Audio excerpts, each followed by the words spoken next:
A paz de Cristo, amém? Eu meditando, né, no Evangelho de João, quando eu estava observando a passagem, né, da multiplicação dos pães, né, aquele episódio em que Jesus multiplica os pães para quase 5.000 pessoas, né, talvez poderia ter mais pessoas, né, provavelmente a contagem ali é apenas de homem, então tinha mulheres, tinha criança, né, e Jesus, né, pega 5 pães e 2 peixinhos, o qual um menino forneceu, né, e multiplicou e fez aquele milagre, né, e sobrou 12 cestos, né, com pães, né, e a multidão foi saciada naquele momento. Mas logo no dia seguinte, né, Jesus pede aos seus discípulos para irem, né, para o outro lado, né, do Mar da Galileia, que ele é logo em seguida, né? Aquele episódio que ele anda sobre as águas, né? É até um episódio à noite, os discípulos pensam que é um fantasma. E enfim, eles chegam do outro lado, né, do Mar da Galileia. E a multidão que estava do outro lado, né, ao perceber na manhã cedo que Jesus e nem os seus discípulos estavam ali, ficaram meio assim desesperados, perguntando: cadê o mestre? Cadê os discípulos? E quando descobriu que o mestre, né, Jesus e os discípulos estavam do outro lado, imediatamente entraram nos barcos e também atravessaram do outro lado, né?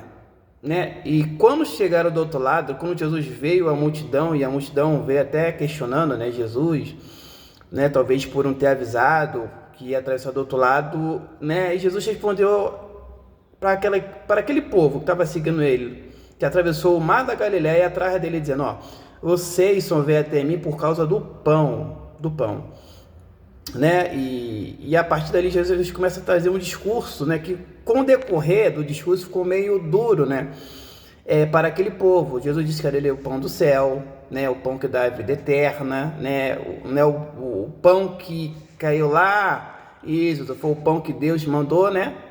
E aquele pão, de fato, muitos comeram e morreram no deserto, mas que Jesus era o pão da vida, né? E quem come dele, ele é a água da vida também, ele menciona, nunca mais terá sede e nunca mais terá fome. O discurso começa a ficar meio apertado, né? E aquela multidão ficou meio incomodada com o discurso de Jesus, porque Jesus disse uma verdade para aquela multidão.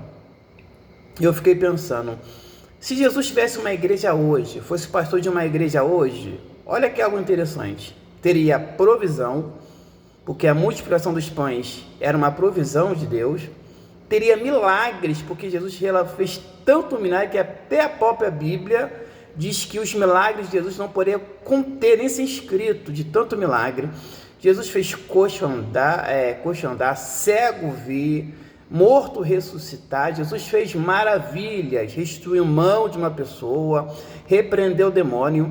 Ou seja, na igreja de Jesus teria tudo isso. Se ele fosse pastor de uma igreja hoje, teria tudo isso, e tudo isso que o povo gosta: de milagre, de bênção, de vitória, de expulsar demônio, de provisão.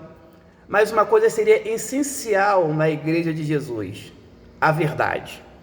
Porque quando Jesus falou para aquela multidão a verdade, que aquela multidão só segue Jesus por causa do pão, daquilo que poderia dar, a multidão ficou incomodada, achou o discurso meio duro. E o texto diz, irmão, que Jesus tinha 72 discípulos, e que aquelas 72 que diziam que eram discípulos de Jesus começaram a abandonar Jesus, começaram a parar de segui-lo. E quando ficou somente os 12, Jesus perguntou para os 12: vocês não querem ir também não com eles, não, com essa multidão? Achou meu discurso muito duro, difícil de ser ouvido? Aí Pedro se levanta e diz: Senhor, para onde nós iremos? Que só o Senhor tem palavra de vida eterna, irmãos. E fica essa grande pergunta, reflexão para mim e para você nesse dia: por que seguimos a Jesus? Pela bênção, pela vitória, pela provisão, pelo milagre, por aquilo que ele tem a oferecer, ou porque só ele tem palavra de vida eterna? Eu vou para a igreja para buscar o Deus para me dar somente vitória, ou para buscar um Deus que tem palavra de vida eterna para a minha vida? Na igreja de Jesus teria milagre, teria cura, teria provisão, expulsaria demônios, teria tudo isso que hoje as igrejas têm, a maioria tem. Mas na igreja de Jesus não faltaria a verdade, porque ele é o caminho, a verdade e a vida. E eu tenho total convicção, se Jesus fosse pastor de uma igreja hoje, a sua igreja não teria 30 membros, não teria 20 mil membros, a igreja não teria 100 mil membros, a igreja não teria 200 mil membros.